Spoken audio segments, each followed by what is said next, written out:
Hey, how are you? Good. How are you, man? I'm good. Hey, so how are you doing with this whole quarantine thing? It's not bad. It's starting to get to me a little bit, but Yeah, trying to get through. probably everybody that I probably interviewed or done a podcast with, they're all saying the same thing. Like, I'm bored, and but we were talking earlier. You were at work, so I'm assuming that at least you're staying a little busy, right? Yeah, yeah. I've actually had an extremely busy schedule, but that's just kind of the way I am. But yeah, my dad owns some fitness centers, so I work out twice a day and then help him out around there. So it's busy, but it works. So Oh, okay. Whereabouts is that? he owns Beach Walk Family Fitness. So it's like in Bell River, Essex, and LaSalle. I don't know Oh, okay. Yeah, I guess that would make if you ever sense. heard Like, of it. you're from Tilbury, right? I lived in Tilbury for about a year, but I'm actually from Bell River. So Oh, okay. yeah, yeah. I Right. know everyone says that, but it was just for the one season of hockey. I needed to have a Chatham Kent address. So uh, Okay. yeah, yeah. So it's stayed that way, but it'll probably change sooner or later. But yeah, Right on, man. Well, thank you for coming on to my podcast here. I know that, like you said, you're a busy guy, so yeah, I'll feed you some questions here. hey, So as I know that you've won the Dinty Moore Award for the lowest goals against average, and then as well, like, you've pretty much had like the most wins as a rookie goaltender in the yeah, OHL. How do you feel about that? yeah. Obviously it feels good, but it was a great season. Like our team was really solid, so Hmm. that was awesome, and it really helped me understand what the importance of winning and everything like that. From the first half of the season to the second, it was a pretty big jump for everything from me to the team and everything like that. So uh, it was good feeling though, really. Yeah. Yeah, I mean, I guess I would probably give you a lot of confidence for the next upcoming season, I'm sure. Yeah, yeah, for sure. And training hard, so I obviously don't want to have one good season and then not anything to have to back up for it. So Right on. Yeah, so I guess just to kind of go a little bit off topic with your season and everything, but so with your helmet and everything, do you? So I don't really know a whole lot about the OHL and the rules and how players get to have their own designs and with the yeah, goalies and the pads and everything. So with your helmet, do you have a say in the design, or is there some kind of curriculum that you have to go through? so this past season, like I kind of did my own thing a little bit. Like I talked to the helmet guy and he just kind of put something together with me, and I kind of just said what I wanted on it and what he thought would work. But this season, actually, we're doing like a competition with the fans. So whoever sends in the coolest design or whatever through the London fan base, they get to have the design that I wear this season. So that's pretty cool, I thought. Oh yeah, that is pretty sweet, man. Yeah. You know what? That reminds me because I think it was just for this past season that I think the Windsor Spitfires did something similar to that as well. I'm not Yeah. sure which goalie it was who would be wearing the helmet, but yeah, I think they did the same kind of thing, and I think that's kind of Yeah. nice. It's good. It's good for the fans to kind of connect Yeah. to the team as well, and it's a good way to do that. Um, Yeah, exactly. Yeah. But yeah, so how did you feel about how did you feel going into your first game with the Knights? Well, we started off the season 0-2, which usually doesn't happen for us. Right. So we had a little bit of tension going, and so actually the first game of the year I was scratched. I was in the stands because I was actually supposed to be getting sent down to junior B at the start of the year. That was the plan. And we got off to a shaky start, so they put me in the net. And our first game was at home against Erie, so I was pretty. I'll say I was pretty nervous. I was anxious for it. I think anyone would be. We were playing in front of.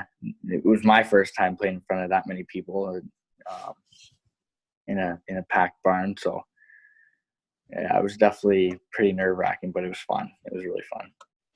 Yeah, no, I can only imagine. I mean, you quickly went from like the Cyclones to then like the Dresden Junior Kings, and then you went straight to OHL.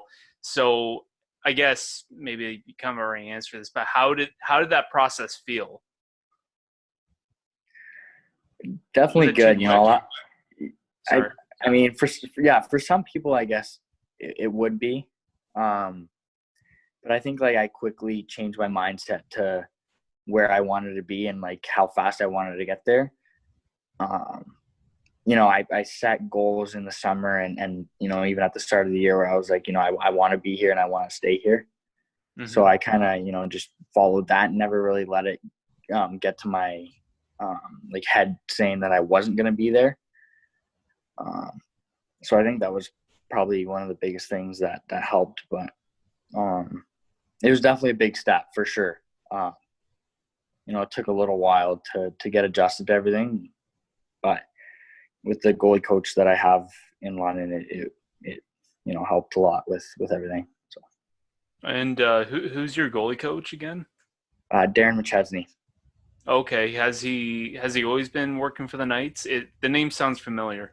Yeah, for the past couple of years, he played in the AHL for quite a while, and um, so he knows exactly. He played in the OHL for a couple of seasons too, and um, yeah, it's good to have someone that's been through it all and knows how hard it is to get to pro hockey as a goalie. It's really tough, but it's really good to have someone like that.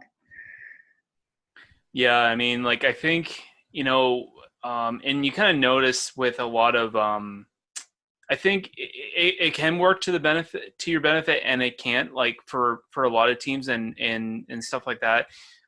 Like if you look at I mean Wayne Gretzky, like the best of the best. I mean, Yeah, I think he maybe coached one season, maybe one or two seasons. I'm not yeah, totally correct on that. He just couldn't coach, in my yeah, opinion.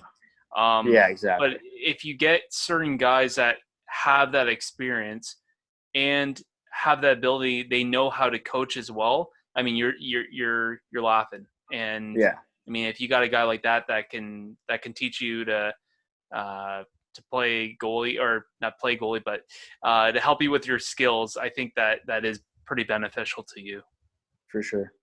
Yeah, Uh, I think it's big that like being vocal, because I think that's probably what Gretzky may have struggled with being a coach. He might not have been as like vocal as some coaches need to be, but I guess it depends on each situation, because everyone sees the game differently, right? 100%. Yeah. So who knows? Yeah, so I mean, like you're now eligible for the 2020 NHL draft. Yeah. How do you feel about that? Do you feel like you could use another season, or if you had the opportunity, would you jump for it? Yeah. I feel like I'm definitely ready for the draft this year, and I think that it'd be pretty great to see my name on probably computer this year, but yeah, honestly, I'm just trying to take it day by day right now, but um, yeah, I'm definitely looking forward to it. It'll be good, hopefully. Right. No, I think with everyone, you know, everybody knows pretty much who the number one draft pick is most likely going to be when they do have the draft. Yeah, So for goalies, does it does it work the same way as like the skater? Or does it work the same way as the skaters? Like, so if like could you easily be the number one pick? Like, I'm having a hard time explaining it. So, like, would it be Yeah, like a does it matter who the player is, or how does the draft work anyway? yeah. Well, okay, so usually, yeah, by position, it's extremely important, right? Because you could Right. get for goalies, you could be ranked to be going, top four goalies picked, and you might not even get picked. Right. So it really depends on who's watched you enough and who really liked the way you played. And unfortunately for me, size is an issue, and like height wise, and I think that's what a lot of people and scouts have been asking me about, but I don't see it as an issue at all. No. But um, you know, same thing with defensemen. Usually D will go a little bit later than say a forward will, just because it goes from forwards are usually the quickest to develop faster, then it goes D, and then it goes goalies. But that's just because there's a different amount of people that you have in a lineup. You only usually have 6D that you're rolling through on the ice, and then you got um, probably 9 or 10 forwards, and then you get two goalies, right? So it's definitely by the numbers that you have on your team. So Right. And you being like the rookie goalie, throughout the season, did you? Because I mean, you had 32 wins. I mean, that's a lot of games for a rookie goalie. So, do you feel like you've kind of earned possibly like the starting position next season, or is it still like, are you still going to be like the rookie goalie? well, no, I'll be. I'm not guaranteed a starting spot as performance based, just like any other team. But Right. you know, same thing as this year. I'm going to go in with and get my foot in the door and take advantage of every opportunity I get to maintain that spot. But yeah, usually the more games you get, the more the coaches and team have confidence in you. So I think that'll be a big part for next season. Oh yeah, 100%. You just can do your best, and if you get it, you get it. If not, I mean, it is Yeah, what it is, right? yeah. Um, so I guess now we're talking about the past season here. What were some of your favorite and not so favorite moments of the past season? Well, there was a lot of ups and downs, right? So, Right. um, the first half of the season didn't go as I think I was going into Christmas break with about I think I had maybe 20 games played, maybe not even. I don't think. I think I only had 15 wins in the first half. So, or no, I think it was 10. It was definitely 10 in my first half. 10 wins. I think I had 15 games played. I can't remember what it was, but it was definitely not the first half that I was really looking for. So, and there was a couple of games where I struggled and I probably didn't deserve to be in the net, and I understood that. Um, but I really realized that, you needed to stay consistent and even in games, don't let things bother you and stuff like that. So I think that was a big part of everything. But my favorite part of the season was beating Ottawa in their arena at the end of the year. It Yeah. was pretty big win, and it was a playoff type game, and it was really fast. But yeah, it was definitely a game that was a big win for us, and especially at the end of the year like that. So it was definitely the best moment. That's good, man. Saying that you guys were like the first place team in the Western Division, does it kind of suck that the whole COVID-19 came in? And I mean, you guys were like the first place, it seemed like you guys were really in a good spot for the most part. Yeah. And then this virus came around. How did that have an impact on you and your teammates? Oh, it was devastating. Like I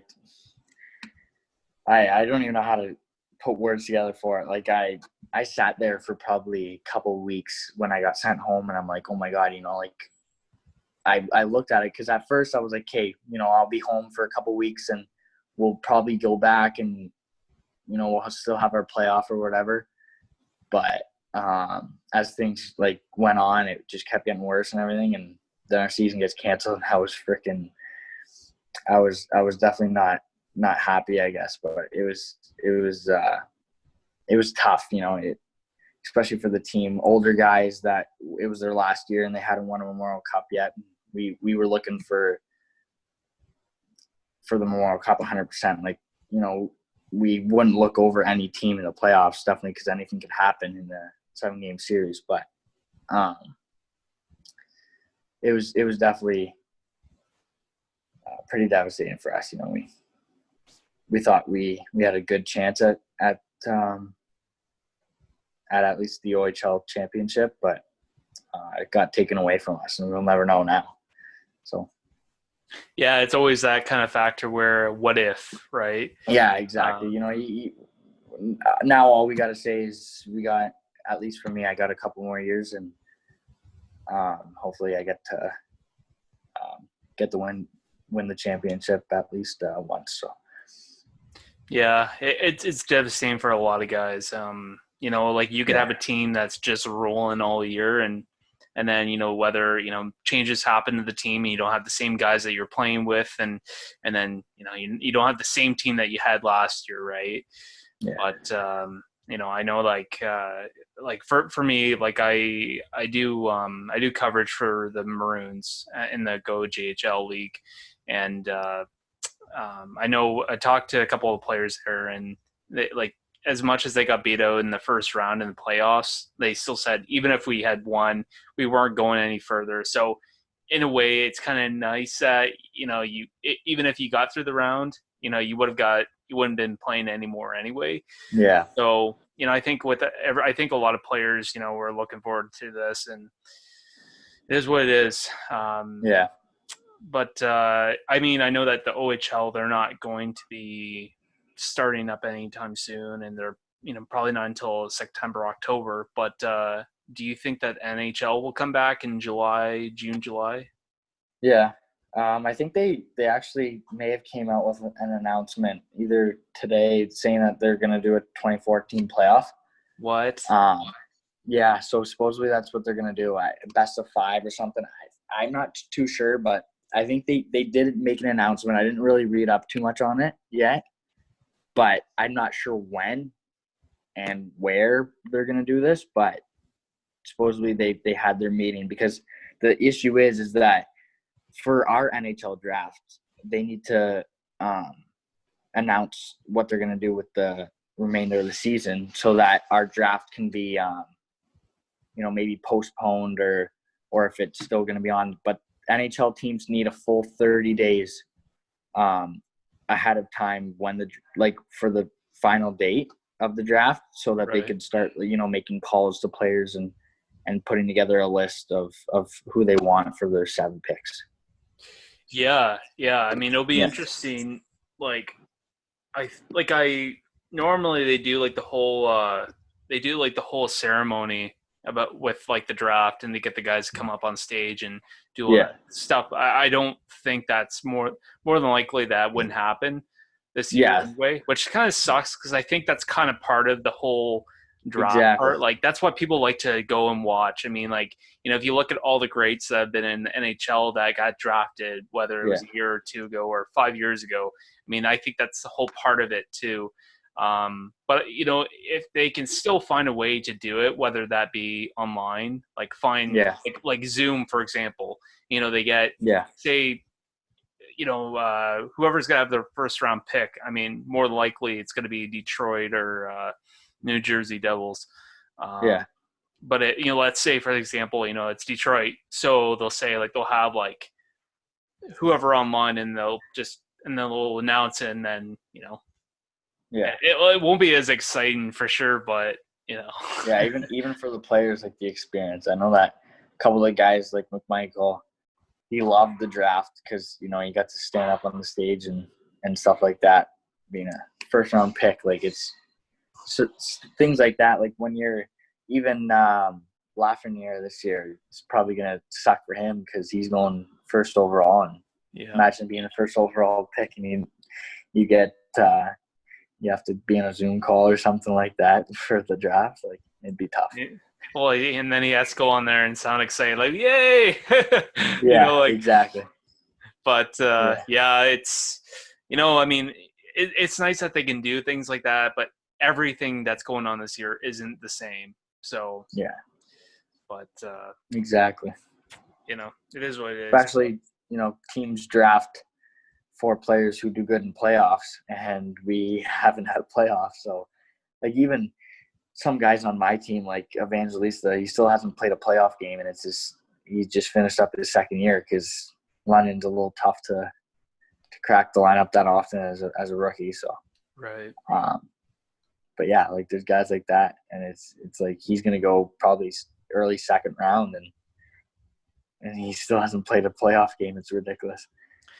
Yeah, it sucks. So what happened last year? Was it he just wasn't like he just couldn't crack Wow. the roster or what? Yeah, if you look at the roster last year, the only rookie that played in the playoffs last year was Stranges, and he got probably a minute of ice time a game. That sucks. Yeah, so Yeah. But I mean, if you look at your team in the last, God, even like 6, 7 years, yeah, like there's probably a good dozen of stars in the NHL right now. And I mean, I'm not just talking about players that got in, but yeah, like stars like Mitch yeah. Marner. Good players. Yeah, Yeah. And yeah. Robert yeah. Thomas, guys like that are just. Thomas just won a cup last year. That's pretty sweet that's pretty awesome. Coming right out of the OHL, winning a cup with St. Louis, that's pretty sweet. Yeah. Well, so kind of backtracking to about with the COVID and when everything kind of happened. Now, having thoughts about maybe playing again, would you feel like it would have been weird playing with no crowds if the OHL had gone through with that? Yeah, I mean, I would have been fine with it. It is what it is. I'd rather be playing hockey than not be. It would have been weird for sure. It would have been like a practice atmosphere, but still would have been better than not being able to play. Mm-hmm. And I think that it's wrong that some players are complaining about going back to the NHL and doing because a couple of players tweeted about them not wanting to go back and that they're going to be at risk and stuff like that. It's like you're getting paid $10 million and you're in great shape. I think you'll be okay. Yeah. Seriously. It's just the fact that they're going to probably have to stay away from their families, but you are a professional player and it's what the owners want to do really. If the owners want to put you in and that's what it is, they're paying the bills. So Yeah, and there's guys that I've talked to about if they were to play with no crowd, and they said like a lot of the guys like from the Maroons. The last couple of podcasts I've done, I've had a couple of guys from the Maroons, and I just happen to have a close connection with them, and they've said like with the crowd, like the crowd is what really gets you pumped, especially when you're playing at home. So yeah, I think it would be weird, not just for maybe you or some of your teammates, but I think everyone. yeah, for I know sure. for me, if I was playing, yeah, I couldn't do it. I'd be like, this is like a joke. Like, like it wouldn't even make Yeah, me feel like wanting to hit anybody yeah, really want to finish a check. I'd just be like, okay, yeah. like but I know what it you is mean. what it Yeah, is, right? But yeah. I think what would probably maybe something like us is that we'd probably have you'd still have scouts watching and stuff like that and televised or Rogers TV would have something going for us, so that always helps. That that yes, people are still watching, but it would definitely not be the same because usually the thing that makes people love playing in London is that we get to play in front of 9,400 people every single Friday. So Yeah. that's huge for bringing people in and everything like that too. So it'd be way different. I'll tell you that, way different. Yeah. Yeah. So what are your expectations of yourself for next season? I have some goals set for myself, and I do want to have a lot of success with my team and everything like that because um, being a part of London, it's pretty important to do that each year, and especially as you get older, you want to bring more and more to the team. So I think that I obviously expect a lot of myself, and um, I don't like settling for little amounts. So I think that um, next season is going to be a big year for me and the team. So uh, yeah, I'm looking forward to it. So it'll be fun. Do you ever get that? Do you ever get pressure from the organization, just being such a big organization? No, 100%. A couple of the games this year, I was told before the game, you need to win, like win, and that was the only thing I was told before the game, and that's what was needed to be done, and that was done. Yeah, like So no pressure, right? yeah, like literally looks at you and says, Brochu, you're getting a win tonight. Like, or else, it's probably not going to be too good. So, there was obviously ups and downs in the season where, our team doesn't like losing at home because it's definitely not something that Mark or Dale want to have as the owners or anything like that. So it does put like extra pressure on you, but it's good pressure, like you want that, and that's what helps you get ready for the next level. So for Right. sure. Yeah. So, what are your like future plans for life, like NHL, college? Um, I'd obviously really enjoy playing professional hockey just like everyone else. Right.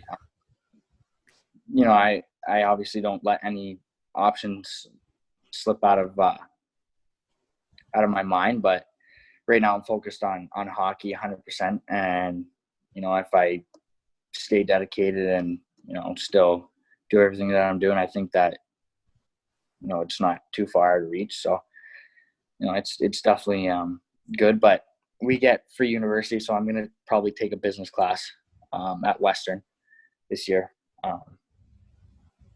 And we have quite a bit of help through the organization with schooling because they do want you to stick with school and stuff like that. So Well, that's really it, nice. Sorry.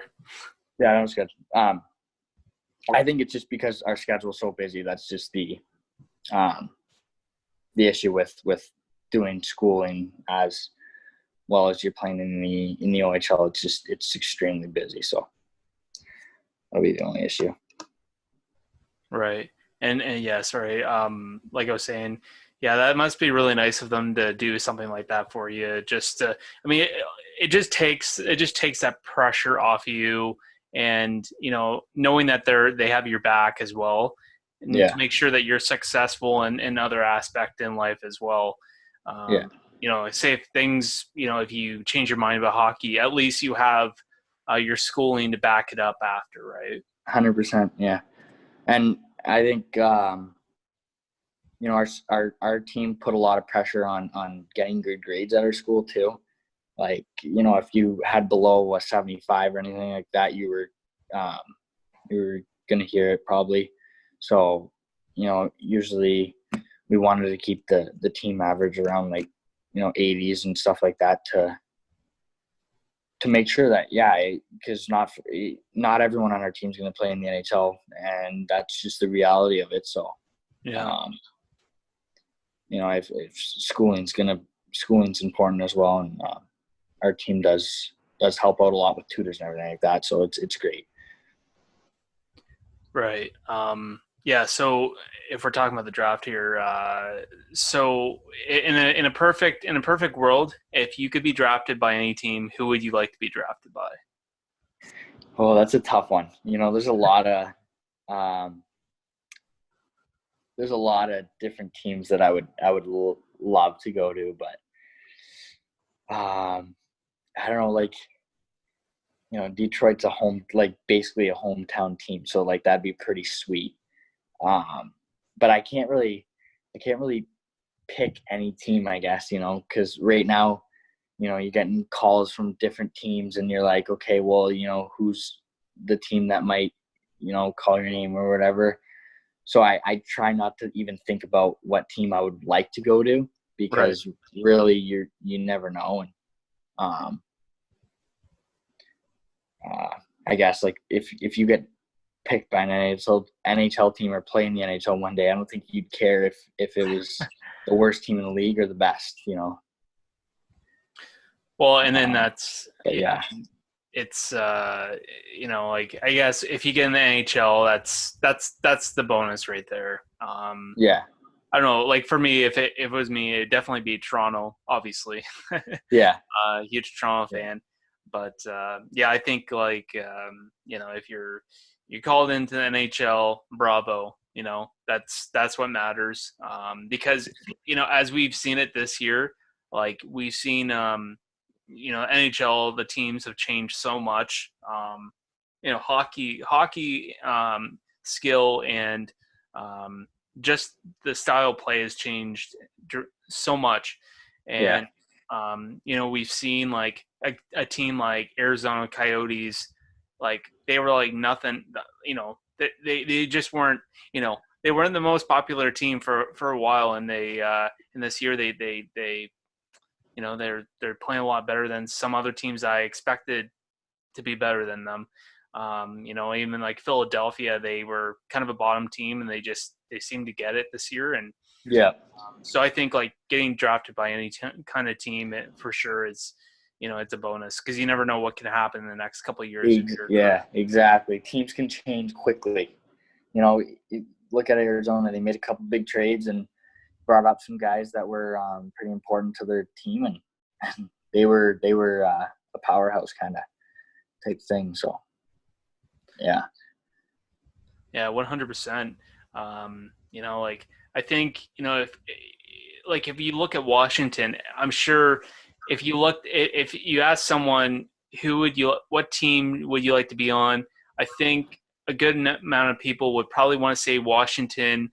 If you didn't look at it as like a favorite kind of team, but yeah, just in general in terms of stats yeah, and uh, and just where they're at in the last couple of years, I think a lot of people would pick like Washington, Tampa Bay. But I mean, you never know. I mean, next season they could start. exactly. They could. As a draft pick, you would probably much rather be picked on a lower end team with less prospects that are coming up, because then it's easier to crack the lineup.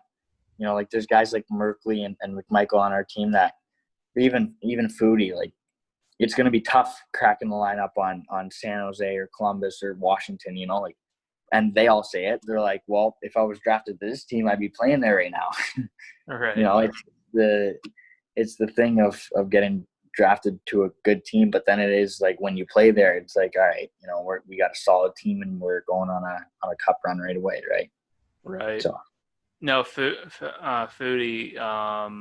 Is he the one that made appearance with the Columbus Blue Jackets, or does he yeah, have a brother or something? no, he was. So he's the one that was playing with Columbus throughout the year. Okay. So it was pretty crazy actually. So um, we we had a game Saturday, and then um, he gets a call Sunday, and we're at the arena or whatever, just messing around. We had a day off, and then he gets a call, and um, he's going to Columbus. He's gotten on a plane in Toronto, so he's got to get driven to Toronto. Gets on the plane, and then he goes and plays the next day against I can't remember who it was. but he played a couple games when we were in our busy schedule. But the thing is, you can't miss an OHL game for an NHL game. So he played like 5 nights in a row. It was Oh, ridiculous. He played. jeez. It was so bad from coming on planes back and forth. This guy was like he was just drinking protein shakes. It was ridiculous. Like it was probably so hard on his body, especially he probably wasn't getting that much ice time. He got enough, but um, definitely pretty tough on his body doing that. So Well, I mean, no doubt. I mean, like, even if he didn't play a whole lot of minutes, I mean, but those minutes that he did play, I mean, he's playing with like NHL players, yeah, right? yeah, I mean, I know you guys aren't strangers to hard playing, and I mean, OHL is such a big step, right? yeah, I mean, it's not too far from the NHL, but even at that, like, you're playing with like these guys are like the best of the best, so yeah, they're playing with all these studs, and that would be tough. I mean, I yeah, guess asking you, how would you manage that? yeah, yeah, exactly. Yeah, it'd be tough. And he even, that he got put out there on the overtime, and he was they played man to man, and Torts set him up with Eichel because he was the only player that could keep up with his speed. It was pretty sick watching him on TV. So, Wow. and then after the game, a couple of the reporters asked like, why would you put Foodie out there? And he's like, did you see how fast he was? He was the only player that could keep up with Eichel out there. So they matched him up with him. It was pretty cool watching that. Yeah, that's pretty cool. I mean, giving someone the opportunity to do that and playing against, one probably Buffalo's best player, obviously. No, yeah, yeah, um, I mean that's a story to tell for sure. Even I mean, he's not, because I don't think he's like fully in the NHL yet, right? Like who's he's that? Foudy, like he's No, like he no, just he'll played a he'll be couple of playing there games, next year. right? Yeah, he'll play there next year. Oh, okay. Yeah, So I mean, props to him. I mean that would be something to tell the fam. Like that's yeah. awesome. But so um, who would be like your NHL idol, or just Well, idol in general? Sorry, yeah, like in the NHL or just it could be NHL or not in NHL, just idol in general. yeah. Um, I guess I do really enjoy watching like Flurry or someone like that, or even Saros on Nashville. Just knowing that like he's a goalie that's probably 5'10", give or take. He's smaller, and he's probably one of the better goalies in the NHL, and he's going to be the starter for Nashville in the next not maybe not this season, but he'll be the starter for a while there, and it's pretty cool to see, knowing that I'm 5'11" right now, and a lot of people say that that's too small to make it to the next step, but um, I'd say otherwise, and um, I bet so would he. So I think that's probably why I look after goalies like that to model your play and stuff like that. Yeah, well, screw the critics, because hey, if you Yeah, can if you can win a bunch of games, well, you don't need to hear that. So yeah, you exactly. can Yeah, yeah, if you can back it up, and you can win games, and you can hang in there with the big boys, then you got no problem. So yeah, exactly. That's the mentality you gotta take though, for sure. 100%. So what would be Okay. your message for the younger players or upcoming players? Yeah. Um, I'd probably have to say, have fun with it. It's a game, and if you love it and you love doing what you're doing, and every aspect of it, off ice and nutrition and the dedication part of it, um, it'll take you places because no matter who you are, if you love something, even if it's out of hockey, and um, you'll stay with it, and it'll come back and help you out one day. 100%, man. Yeah. I just want to thank you, Brett, for coming on here, taking your time. I know you've been busy. Just taking your time to come on my podcast and share your experience with your first season with the London Knights. And Yeah. I wish nothing but the best for you for your upcoming season. And just want to say I hope you stay healthy, safe, and the same to you and your family. Yeah. Thanks. You too. And thanks for calling me today. Thank you.